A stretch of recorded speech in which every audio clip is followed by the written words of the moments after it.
Sister തറമ അല്ലേ? അതെ, ഈ മെഡിക്കൽ മിഷൻ ഓഫ് ചാരിറ്റീസിലെ മെഡിക്കൽ മിഷൻ സിസ്റ്റേഴ്സ് അതിലാണ്, അതിൽ പെടുന്നതാണ്. തിത്താനം ആയുഷ്യ സെൻട്രൽ ജോലി. അതെ അല്ലേ? ഇദ്ദേഹം സന്തോഷ ഫ്രം കോട്ടയം അല്ലേ? ഈ കോസ്മിക് ഫാമിംഗ് ആയിട്ട് ബന്ധപ്പെട്ട് പ്രവർത്തിക്കുന്ന ആളല്ലേ? ഞാനിവിടെ ഈ ക്ലാസ്സിൽ വന്നു. എനിക്ക് ക്ലാസ് വളരെ ഇൻഫോർമേറ്റീവായിട്ട് തോന്നി. എനിക്ക് വളരെ ഇഷ്ടപ്പെട്ടു. അതുമായിട്ട് മുന്നോട്ട് പോകണം താല്പര്യമുണ്ട്. പക്ഷെ ക്ലാസ്സുകളുടെ ഇടയിൽ എനിക്ക് ഏറ്റവും അട്രാക്റ്റീവായിട്ട് തോന്നിയത് ഈ പാഷൻ ഫ്രൂട്ടിൻ്റെ കഥയാണ്. അപ്പോൾ സിസ്റ്റർ തെർമയാണ് അതിനെക്കുറിച്ച് പറഞ്ഞത്. സിസ്റ്റർ തെർമയോട് എന്താണ് സംഭവം എന്ന് ഒന്ന് വിസ്തരിച്ചാൽ തിരക്കില്ല എന്ന് പറയുന്നുണ്ട്. ഈ പാഷൻ ഫ്രൂട്ട് ഞങ്ങളിവിടെ കൃഷി ചെയ്തിട്ട് 3 വർഷം കഴിഞ്ഞു. ഇത് 4ാമത്തെ വർഷമാണ്. അപ്പോൾ ഇതിൽ ഒരു കാ പോലും ഇന്ന് വരെ ഉണ്ടായിട്ടില്ല. പക്ഷെ വന്ന് നന്നായിട്ട് പടർന്ന് പന്തലിച്ച് നല്ല ഇലകളാക്കി നിൽക്കണമെങ്കിൽ സന്തോഷമായിരുന്നു. വെട്ടിക്കളയാനൊരു മനസ്സ് വന്നു. എങ്കിലും നല്ല തണലായിട്ടെങ്കിലും ഇരിക്കട്ടെ എന്ന് ഓർത്തോണ്ട് നിർത്തിക്കൊണ്ട് നിന്നു. അന്നേരമാണ് സന്തോഷ് ഇവിടെ ക്ലാസ്സിന് വന്നത്. സന്തോഷിൻ്റെ ഒരു ചെറിയ ക്ലാസ് ഉണ്ടായിരുന്നു.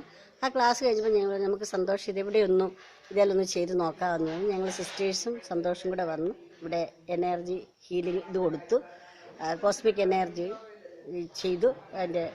അത് കഴിഞ്ഞപ്പോഴത്തേക്ക് ഒരു 2 ആഴ്ച കഴിഞ്ഞപ്പം ഈ പ്ലാന്റ് മുഴുവൻ നല്ല വലിയ പൂക്കളാണ് പൂക്കൾ നിറഞ്ഞു കഴിഞ്ഞപ്പോഴത്തേക്ക് വീണ്ടും പൂക്കൾ പൊഴിയാൻ തുടങ്ങി. മഴയൊക്കെ ആയപ്പോഴത്തേക്ക് അപ്പോൾ ഞങ്ങൾ പറഞ്ഞു വീണ്ടും കൊടുത്തോണ്ടിരുന്നു, എനർജി കൊടുത്തു കഴിഞ്ഞാണ് ഇപ്പം ഈ സ്റ്റേജിലായത്. അല്ല, സിസ്റ്റർ മരിയാണ് ഞങ്ങളുടെ ഒരു പ്രാണ ഹീലറാണ് പുള്ളിക്കാരൻ. അതിനുശേഷം ഡെവലപ്മെന്റ് വന്നു. ഇപ്പൊ പെട്ടെന്ന് നിറയെ പിന്നെ കായകളായിട്ടിരിക്കുന്നു. ഇതിന്റെ പശ്ചാത്തലത്തിൽ എനിക്ക് സന്തോഷത്തോടെ ചോദിക്കാം, ഈ കോസ്മിക് ഫാമിംഗ് ഇന്ത്യയിൽ വളരെയധികം പുരോഗമിച്ചു വെച്ചാലും കേരളത്തിൽ അത്ര കാര്യമായിട്ട് വന്നില്ല നിങ്ങൾ പറഞ്ഞു. അതിനെക്കുറിച്ച് ഒരു ചെറിയ ഡിസ്ക്രിപ്ഷൻ പറയാം. കേരളത്തിൽ അതിൻ്റെ ബിഗിനിങ് സ്റ്റേജസിലാണ്. മോസ്റ്റ്ലി അത് നോർത്ത് ഇന്ത്യയിൽ. ഇപ്പോൾ ഇന്ത്യ ഫാമേഴ്സിൻ്റെ ഇടയ്ക്ക് വന്നിട്ട് തന്നെ അതൊരു 1.5-2 വർഷമേ ആയുള്ളൂ actually. So mostly north Indian സ്റ്റേറ്റ്സിലായിട്ടുള്ളത്. പക്ഷേ കേരളത്തിൽ ഓൾറെഡി നമ്മൾ അതിൻ്റെ ആ ഒരു ബിഗിനിങ് സ്റ്റേജസിലോട്ട് വന്നിട്ടുണ്ട്. നമ്മുടെ പ്രോഗ്രാംസ് എല്ലാം ഹിന്ദിയിൽ നിന്ന് മലയാളത്തിലോട്ട് ട്രാൻസ്ലേറ്റ് ചെയ്തപ്പോഴത്തേക്കിന് നമ്മൾ സ്റ്റാർട്ട് ചെയ്യുന്നു. ലോട്ട് ഓഫ് പീപ്പിൾ ഇൻട്രസ്റ്റഡ് ആയിട്ടുള്ള ആൾക്കാരുണ്ട്. അതല്ലേ? അപ്പോൾ ഈ കൃഷിയിൽ വളരെയധികം പുരോഗമിക്കാനായിട്ട് സാധിച്ചിട്ടുണ്ടല്ലേ?